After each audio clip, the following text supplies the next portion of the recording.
HP के सभी exam के लिए हमारे पास क्रैश कोर्स अवेलेबल है। फुल सिलेबस कवर होगा, written notes, PDF, MCQ, mock paper, all test series 10 से 15 साल पुरानी आपको दी जाती है। डेली ऑनलाइन टेस्ट होते हैं टॉपिक वाइज, हफ्ते भर में जो पढ़ा होता है उसके बाद आपका वीकली टेस्ट होता है, सेल्फ टेस्ट होते हैं, मंथली टेस्ट होते हैं। एचपीजी के Indian polity, geography, current affairs, GK, English, math के वीडियो लेक्चर सब कुछ कवर होता है। ज़्यादा जानकारी के लिए हमसे कॉन्टैक्ट करें, पूछे हमसे क्रैश कोर्स में और क्या क्या रहेगा और कैसे ज्वाइन करना है। आज के लेक्चर में हाई कोर्ट क्लर्क और जो में पूछे जाने वाले कंप्यूटर क्वेश्चन डिस्कस करेंगे। सभी क्वेश्चन इंपॉर्टेंट होंगे। ये पार्ट 1 होगा, फोकस करना भी लेक्चर के ऊपर। नमस्कार दोस्तों, मेरा नाम है विहान और आप देख रहे हैं एचपीजी का यूट्यूब चैनल। चलिए शुरू करते हैं। तो यहाँ पे पहला क्वेश्चन है, what is the full form of HTTP. सभी को क्लियर होगा, हाइपर टेक्स्ट ट्रांसफर प्रोटोकॉल। लेकिन दोस्तों मैं यहाँ पे थोड़ा सा और क्लियर आपको करूँ, क्योंकि क्वेश्चन घुमा फिरा के पूछा जाता है।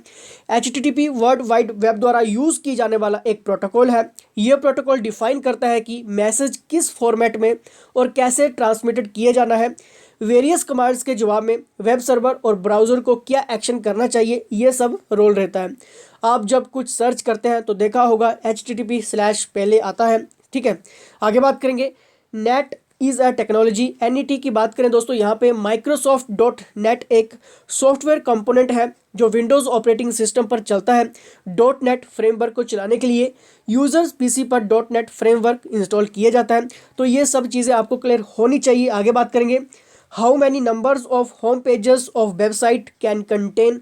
दोस्तों जब भी आप किसी की वेबसाइट पर जाते हो तो आपने क्वेश्चन में क्या पूछा गया वो आपको क्लियर कर देता हूँ। वेबसाइट के होम पेज के कितने नंबर हो सकते हैं।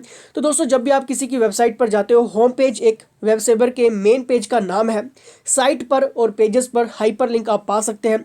डिफ़ॉल्ट रूप से सभी वेब सर्वर पर होम पेज index.php, index.html है, लेकिन डेवलपर जो भी तय करता है वह भी हो सकता है। ये थोड़ा सा आपको क्लियर होनी चाहिए चीज़ें, ठीक है। आगे बात करेंगे, among memory management, input output management, job scheduling, database management, which one is not the function of an OS। यहाँ पे क्वेश्चन में ये पूछा गया है, memory management, input output management, job scheduling, database management में से कौन सा ऑपरेटिंग सिस्टम का काम नहीं है। आपको थोड़ा सा यहाँ पे क्लियर होना चाहिए। दोस्तों अगर हम यहाँ पे बात करें, यहाँ ऑपरेटिंग सिस्टम फंक्शन की बात करें तो आपको 4 मेन ऑपरेटिंग सिस्टम याद रखने हैं। तो दोस्तों नोट डाउन कर लीजिए कौन कौन से, process management, memory management, file and disc management, input output system management. जितना भी नॉलेज में रहता है दोस्तों वो आपके साथ एकदम से शेयर कर देता हूँ ताकि कुछ भी स्किप ना रहे। दोस्तों ऑपरेटिंग सिस्टम से आपको डेफिनेट क्वेश्चंस बनेंगे। ऑपरेटिंग सिस्टम हो गया, बाइनरी से रिलेटेड हो गया और आपका टोपोलॉजीज हो गया। दोस्तों जिसने टोपोलॉजीज से रिलेटेड लेक्चर अटेंड नहीं किया है उसका मैं लिंक दे दूंगा, तो उसको भी जरूर अटेंड कर लेना, क्योंकि यहाँ से आपको क्वेश्चन टोपोलॉजी से रिलेटेड बनते हैं।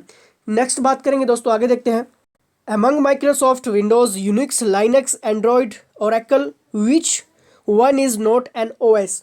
दोस्तों Microsoft Windows, Unix, Linux, Android, Oracle में से कौन एक ऑपरेटिंग सिस्टम नहीं है। तो जैसे कि मैंने अभी आपको बात की, ऑपरेटिंग सिस्टम से क्वेश्चन बनेंगे आपके एग्जाम में। तो दोस्तों जैसे कि आपको क्लियर ही होगा कि लाइनक्स भी एक विंडोज़ है, लेकिन अगर यहाँ पे मैं बात करूँ ओरेकल की तो इसमें से ओरेकल्स बिल्कुल सही होगा, ऑपरेटिंग सिस्टम नहीं है ओरेकल। तो क्या है ये भी आपको क्लियर होना चाहिए। ओरेकल डाटाबेस बनाने के लिए यूज़ की जाने वाली डाटाबेस लैंग्वेज में से एक है, जिसका प्रयोग टेबल्स, रिकॉर्ड्स के लिए किया जाता है। ओरेकल डाटाबेस को एक यूनिट के रूप में ट्रीटेड किए गए डाटा का एक कलेक्शन है।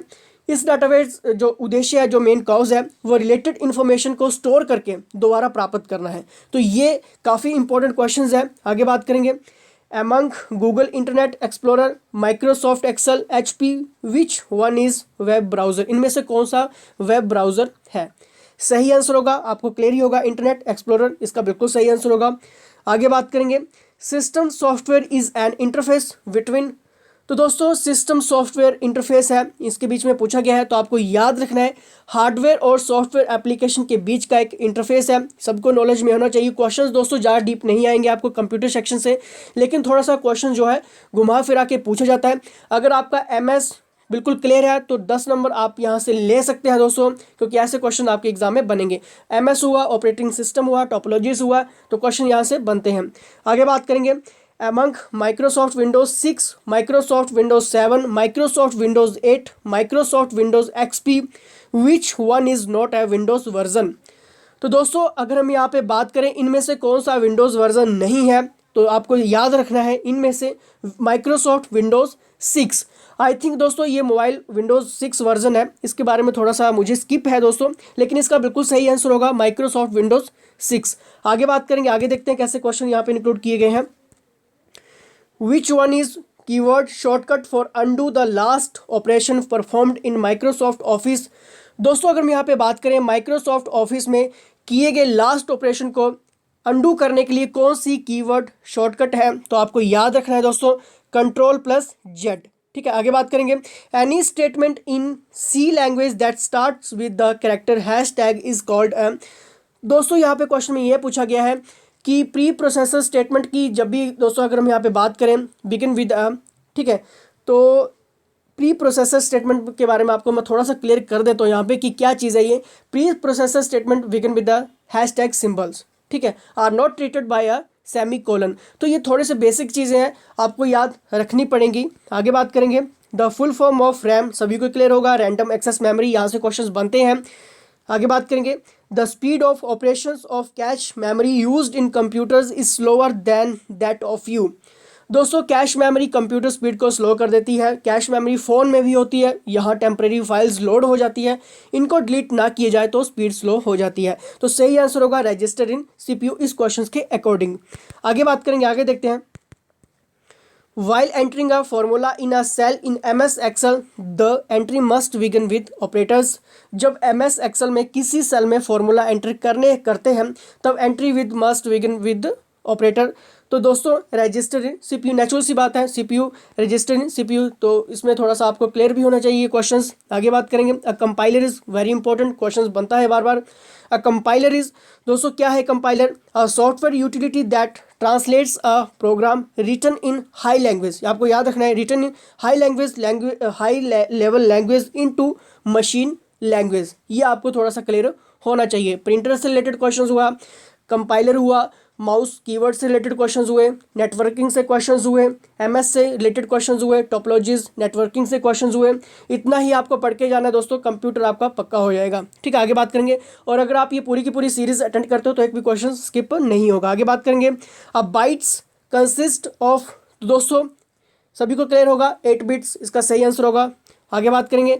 The term gigabyte refer to, सभी को क्लियर होगा 1024 मेगाबाइट्स, क्लियर है। आगे बात करेंगे। तो दोस्तों नेक्स्ट क्वेश्चन है the full form of BCD। ये क्वेश्चन काफ़ी बार एग्जाम में बनता है, बाइनरी कोडेड डेसिमल। जी हाँ दोस्तों, बाइनरी कोडेड डेसिमल से रिलेटेड जितना भी बाइनरी चार्ट्स है, टेबल्स हैं, वहाँ से क्वेश्चन बनेगा ही बनेगा। तो थोड़ा सा इस टॉपिक के ऊपर नज़र मार लेना, क्योंकि ये क्वेश्चन काफ़ी बार बनता है बाइनरी से रिलेटेड। ठीक है, आगे बात करेंगे। Instructions and memory addressing in the की क्या है दोस्तों? Instructions and memory addressing in. तो दोस्तों अगर हम यहाँ पे बात करें इंस्ट्रक्शंस एंड मेमोरी एड्रेसिंग की, the RAM of computer are stored using, ये आपको क्लियर होना चाहिए क्योंकि ऐसे क्वेश्चंस बनते हैं। आगे बात करेंगे।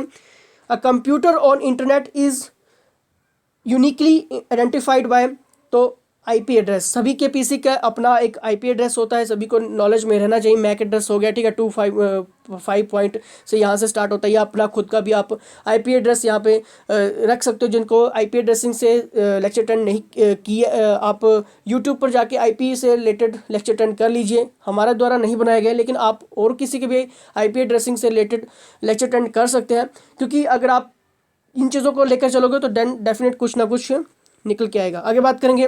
On the internet moving from the web site to another is known as, तो नेचुरल सी बात है ब्राउजिंग इसका सही आंसर होगा।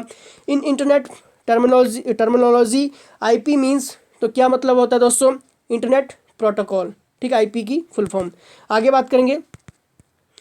The output printed by a computer, तो दोस्तों अगर यहाँ पे क्वेश्चन की बात करें, the output printer by a computer through a printer on the paper is called hard copy, सही आंसर होगा हार्ड कॉपी, सभी को नॉलेज में होगा।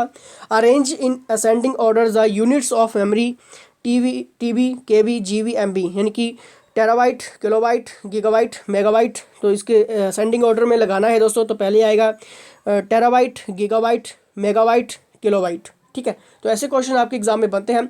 नेक्स्ट पार्ट टॉप 25 क्वेश्चंस का नेक्स्ट पार्ट में हम डिस्कस करेंगे कैसे कैसे क्वेश्चन हो सकते हैं।